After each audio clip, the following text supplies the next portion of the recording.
The preacher's wife shut the church door in her face, not with a slam, but with the soft, final click of judgment. Sarah stood on the wooden steps, her daughter Emma pressed against her side, their single carpet-bag between them like an anchor to nowhere. The November wind cut through her worn calico dress, and the sky pressed down gray and merciless. Snow was coming. She could smell it. "We don't harbor fallen women," the preacher's wife had said, eyes hard as river stones. "There are places for your kind, not here." Emma looked up, 7 years old and too wise. "Mama, where will we sleep?" Sarah had no answer. No name to give them beyond Sarah and the child. No husband. No family. No future visible past the frozen road leading into nothing. Townspeople watched from porches and windows, spectators to her exile, their silence louder than accusations. She'd walked 20 miles for this mercy, found none. A lone rider sat motionless outside the mercantile. Dark coat and darker hat. Weathered face unreadable. He'd been watching since they arrived. Now he dismounted with the careful economy of a man who measured every movement, led his horse across the street. The whispers started immediately. Jacob Crane, lost his wife, hasn't spoken 10 words in 3 years. He stopped 3 feet away, studied Sarah with eyes that had seen their own winters. "My ranch needs help," he said, voice rusty from disuse. "Can you cook?" Sarah's throat tightened. She knew what men's offers meant. "I can. Separate cabin, fair wages, no questions about where you've been. Why would you help me?" Something flickered across his face. Recognition. Maybe. Pain meeting pain. "Maybe I'm not helping you. Maybe you're helping me." Snow began falling. Soft and deliberate. Emma shivered. Sarah calculated survival against risk, found no better option in the gray distance. She nodded once. Crane lifted Emma onto his saddle without asking permission, gentle as handling glass. Sarah saw it then, not lust or pity in his eyes, loneliness, recognizing loneliness. They rode toward the mountains as the world turned white. The only sounds were hoofbeats and Emma's small questions, which Crane answered with more words than Sarah expected. "Do you have horses?" Emma asked. "6. One's a mare might suit you someday." "And cows?" "Cattle. About 200 head up in summer pasture." Sarah watched him from behind. This stranger carrying her daughter. He spoke to Emma like she mattered. No impatience. No dismissal. That meant something. Maybe everything. The ride stretched 10 miles through pine forest and creek crossings, elevation rising until the air turned thin and clean. The ranch appeared at dusk, sprawling but neglected. A main house too large for one man, barn door hanging crooked on leather hinges, fences waiting for spring. A man living small in a big inheritance. "The cabin's yours," Crane said, nodding toward a smaller structure 50 yards from the main house. He helped Emma down, then Sarah. Never touching more than necessary. Inside, one room held a wood stove, simple bed, table, 2 chairs, cold but clean. Sarah noticed details, faded paint on one wall, small handprints at child height. This had been a nursery once. "I'll bring firewood," Crane said. "Supper in an hour." He did both without ceremony, starting the fire himself, bringing stew and bread still warm, then left them alone as darkness settled. Through the frosted window, Sarah watched him cross to the barn. He stood there long minutes before a peg on the wall, staring at something she couldn't see. A woman's shawl, perhaps. A ghost he couldn't bury. Emma curled against her. "Is Mr. Crane sad?" "I think so. baby." "I think he's been sad a long time." Sarah tucked her daughter in, whispered prayers of gratitude for shelter, but lay awake, staring at the door, wondering what bargain she'd made with this broken man in the main house. Crane sat alone in darkness, looking at 2 empty chairs at his table, remembering voices that would never fill them again. The snow fell heavier, sealing them all in white silence. 3 weeks passed like cautious steps across thin ice, fragile routine, unspoken boundaries, careful distance. Until Emma ran toward the creek. Sarah had settled into the work, cooking, mending, tending the chickens that scratched near the barn. Crane did the heavy labor, spoke little, but left small kindnesses she couldn't ignore: fresh milk for Emma each morning, the cabin's rocking chair repaired without mention, extra firewood stacked before she needed it. Walls stood between them, but walls with cracks letting light through. Mid-December arrived with crystalline cold, the kind that made breath visible and turned the world sharp-edged. Emma, playing near the barn, chased an escaped hen toward the creek. The ice looked solid, thick and white and safe. It wasn't. She broke through with a scream that split the frozen air. Sarah ran from the cabin, too far away, her own scream locked in her throat. Crane was closer, in the barn saddling a horse. He didn't hesitate, didn't stop to assess or calculate, just ran and plunged through the ice after her, the cold hitting him like a fist. He found Emma in the black water, grabbed her, lifted her above the surface as the current pulled at them both. He broke through the ice edge with his elbow, hauled them both out through sheer desperate strength, and ran, not toward the cabin, but the main house, closer, warmer, survivable. Sarah burst through his door moments later, wild-eyed and terrified. Together, they stripped Emma's frozen clothes, wrapped her in blankets before the roaring fire Crane built with shaking hands. They rubbed warmth back into her small hands and feet, whispered urgent encouragements, held her between them until color returned to her lips. Emma's eyes fluttered open. "Cold," she whispered. "I know. Sweetheart, I know." Sarah's voice broke. Emma fell asleep there on the hearth between them, breathing steady and safe. Crane and Sarah remained kneeling, not speaking, the crisis aftermath settling into their bones. His hands trembled, delayed fear, shock, the weight of almost. Sarah saw him looking at Emma with desperate tenderness, cradling her like something infinitely precious, like he was holding a ghost made flesh. "Thank you," Sarah whispered. "You saved her." Crane's voice came out broken. "I couldn't. Not again."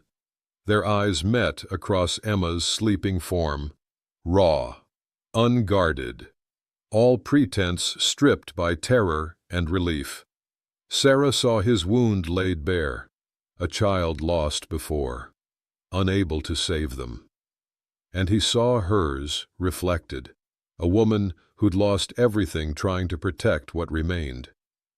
They couldn't be strangers anymore. That distance was gone, drowned in creek water and resurrection.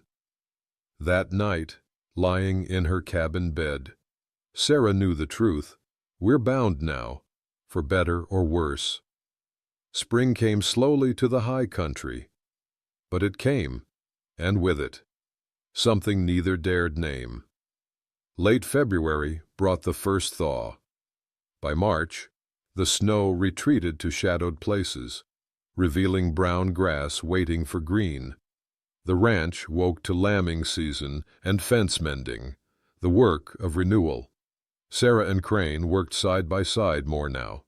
He taught Emma to ride the gentle mare, patient as sunset, while Sarah watched from the corral fence. She mended his late wife's quilt, the one he'd kept torn and folded in a trunk for 3 years, and returned it without comment. He spread it on his bed that night. Their hands brushed passing tools. Conversations lengthened. Emma laughed freely now, and sometimes, increasingly, Crane smiled. The first trip to town for supplies shattered the fragile peace. Whispers followed them down the main street like dogs. The store clerk served Crane, but looked through Sarah as if she were glass. When she reached for flour, a woman pulled her daughter away. Skirts swishing disapproval. Horace Garrett, the banker, stepped into their path outside the mercantile. 50-odd years of self-righteousness in a tailored suit. Crane, folks are concerned about the situation at your ranch. His smile didn't reach his eyes. Bad example for a Christian community. Young children seeing, well, my ranch, my business. Crane's voice stayed level, but his hand moved to Sarah's back, visible, deliberate. Of course, just friendly concern. Wouldn't want people getting the wrong idea about your charity.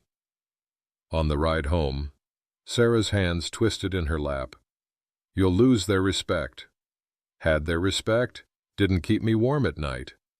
That evening, Crane asked them to eat in the main house instead of the cabin.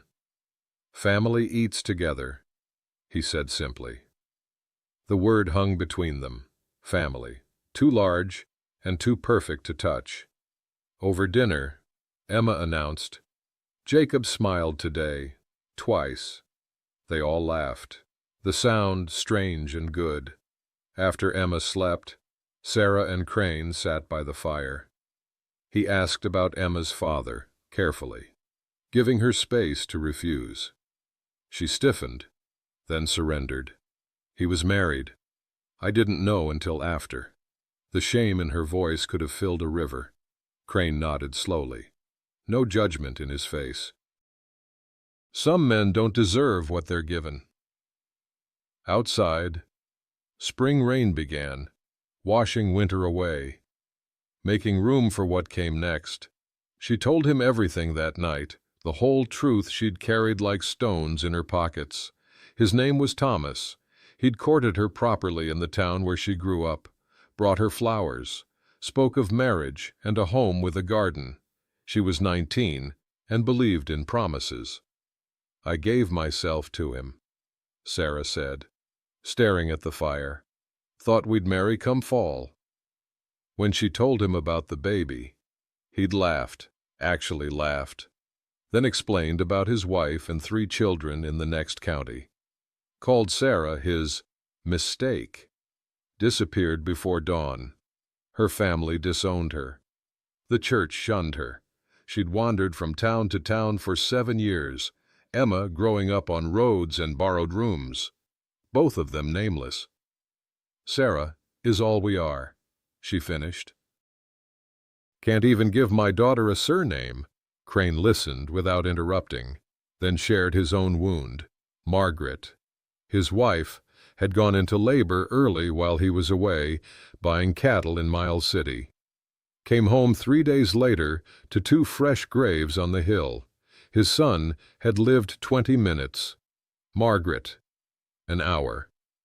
I chose cattle over being there, Crane said, voice rough as sandpaper. For 3 years, I've been punishing myself. Couldn't bear to love anything again. Too much risk. Silence stretched between them, full of shared pain. Then Crane spoke carefully. You could take my name, you and Emma. I'd tell folks we married quiet-like. Legal wedding later if you want. But the protection's real. Sarah Crane. Emma Crane. Sarah's breath caught. I can't. Why not? Because I won't take what isn't truly given. She met his eyes. If I'm Sarah Crane, I want it real. Crane stood, paced to the window, stared at the dark mountains. Turned back. Then marry me. For real. Jacob, not out of pity. I'm asking because I wake up thinking about you, because Emma fills the hole my son left, because this ranch became a home again when you walked into it." His voice dropped. "I'm asking because I love you." Sarah couldn't breathe. "You don't know what you're asking. The town will crucify you. Let them try." He crossed to her, knelt. "I've been dead 3 years. You made me alive. That's worth anything." She kissed him then, desperate, hopeful, terrified. First kiss, like drowning and surfacing at once. From the loft, Emma watched and smiled. Morning brought Horace Garrett and the marshal to their door. Someone had accused Sarah of theft. Garrett wore righteousness like a badge, and behind him the law stood uncertain. Sarah's been accused of stealing fabric from the mercantile, Marshal Tom Briggs said, hat in hands, apologetic but firm. "Clerk says she saw her hide it under her cloak." Sarah went pale. "I never—" "Course you didn't." Crane stepped between them and the door. "This is Garrett's doing. Now, Crane, that's defamatory. It's true. What do you want, Horace?" Garrett's smile turned cold. "Just justice. Unless, of course, you'd like to reconsider your living arrangements, send the woman on her way. This all disappears. She's not going anywhere. Then we'll need her to come to town, answer questions." The interrogation happened in the marshal's office. Small room, hard chairs, Garrett producing his coached witness, the store clerk, a nervous young woman named Pearl, testified that she'd seen Sarah concealing fabric. "You certain?" Marshal Briggs asked. "Yes, sir." Clear as day. Sarah's denials meant nothing against Pade's certainty. Garrett leaned back. Satisfaction in every line. "Crane, you're a respected man. Your father built this county. Don't throw that away on a woman of questionable character. Send her off. Charges disappear. Everyone moves on." "And if I don't?" "Your ranch hands won't work for a man who harbors a whore. Your suppliers will close their doors. You'll lose everything." Crane's jaw set. "Then I lose everything." Back at the ranch, the betrayal arrived in the form of Bill, Crane's foreman, 50 years old, worked for Crane's father before him. "Boss, I got a family. Garrett's stirring the town up real good. They're saying anyone works for you is complicit. My wife's getting shunned at church. The kids, too." Bill couldn't meet Crane's eyes. "I can't afford it. I'm sorry." He quit, took 2 other hands with him. Crane stood in the barn. Suddenly alone with a ranch too big for one man, calving season approaching, the town's noose tightening. That night, he found Sarah packing in the dark. "What are you doing?" "Leaving." At dawn. Her voice was iron over breaking. "I won't watch you lose everything for me. Sarah, I'm poison to everything good. You'll lose the ranch. Your name, your life. For what? A woman with no past and no future?" She wouldn't look at him.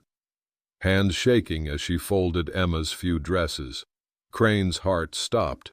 She meant it. She'd disappear before dawn. Take his heart with her. Call it mercy. Not this time. Not again. He caught her at the gate. Dawn not yet breaking. Emma asleep in the saddle. "Where are you going?"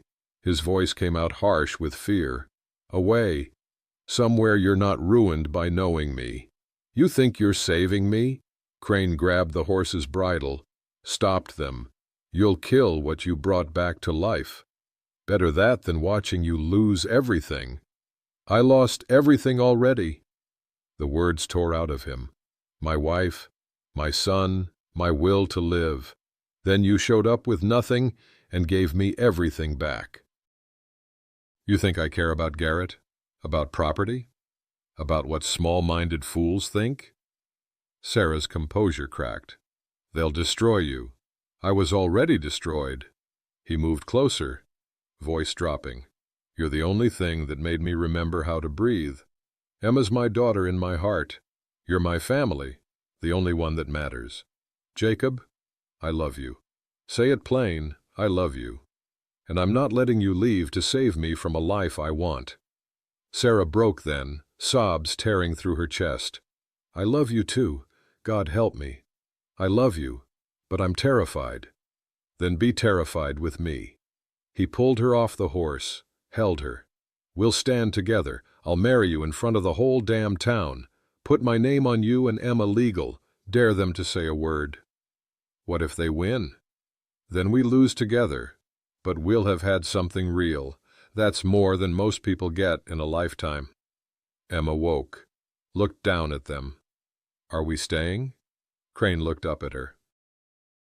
We're staying, and we're becoming a family. Official. Like really married?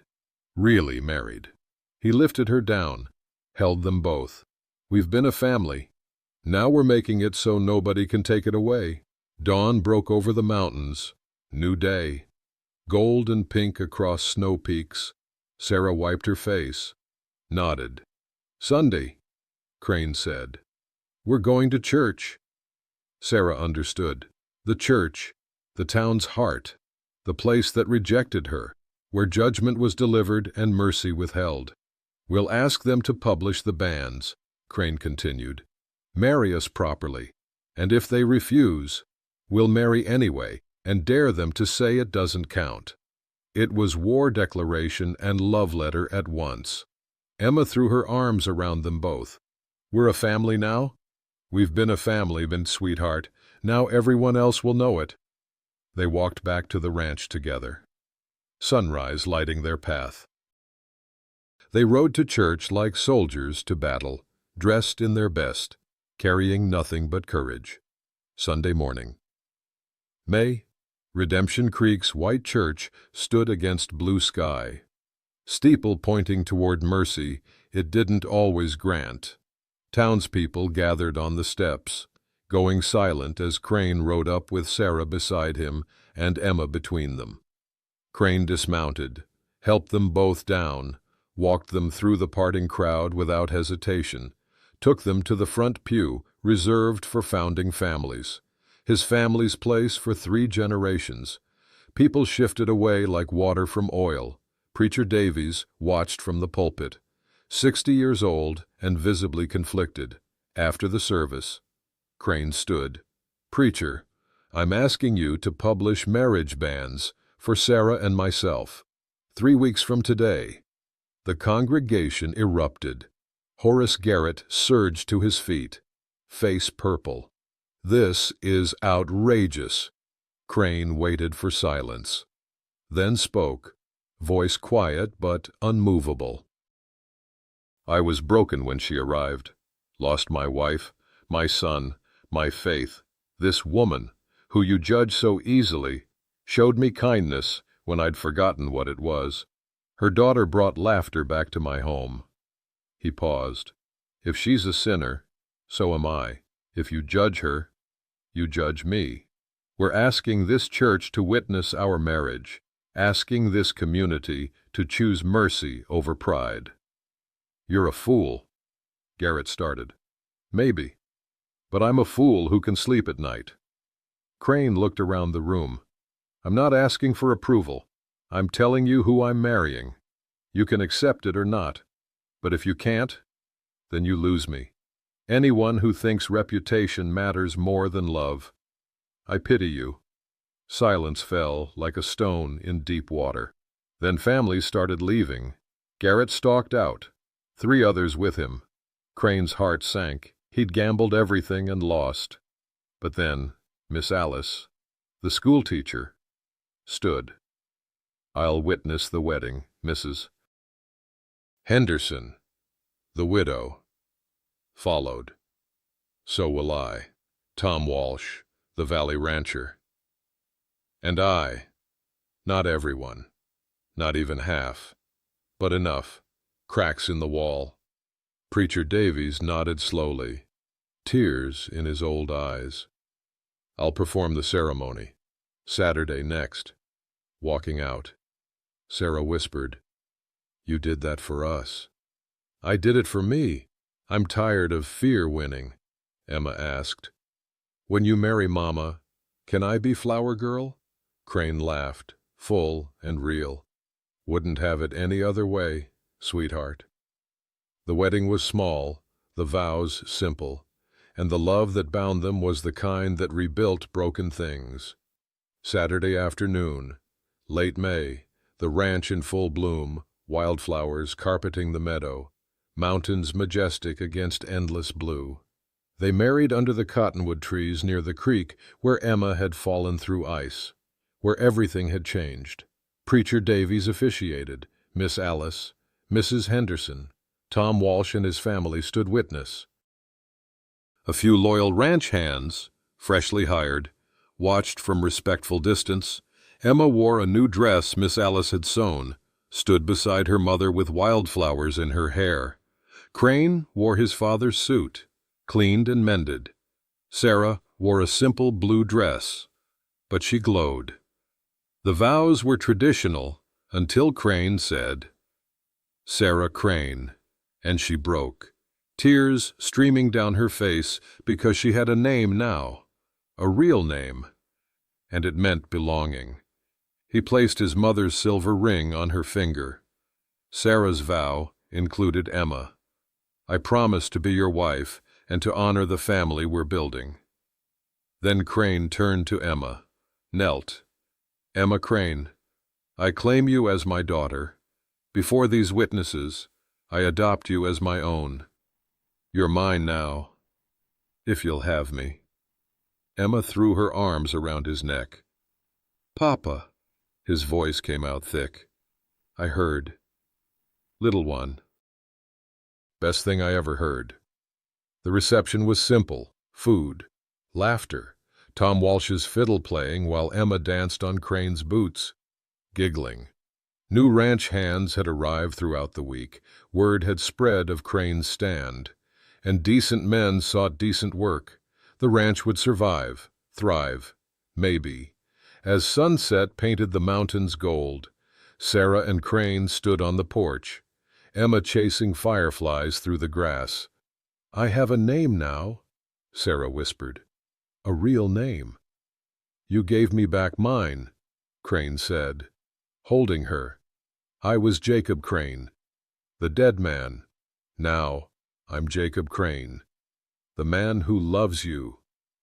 Emma ran back, breathless and laughing, hung something by the door, a wooden sign she'd carved with Tom Walsh's help. "The Crane family," it read.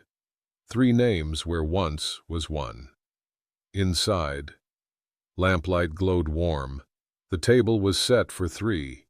The house was full again. Sarah looked at the mountains, the land, the home they'd built from broken pieces. She'd come with nothing, no name, no future, no hope. He'd given her his name and his home. But what she'd given him was greater, a reason to believe broken things could be whole again. Spring night settled soft over the ranch, over the family sleeping under one roof, the daughter who had a father, the man who remembered how to love, the woman who'd found her name. The land stretched peaceful under stars. Home, family, redemption, peace. The end.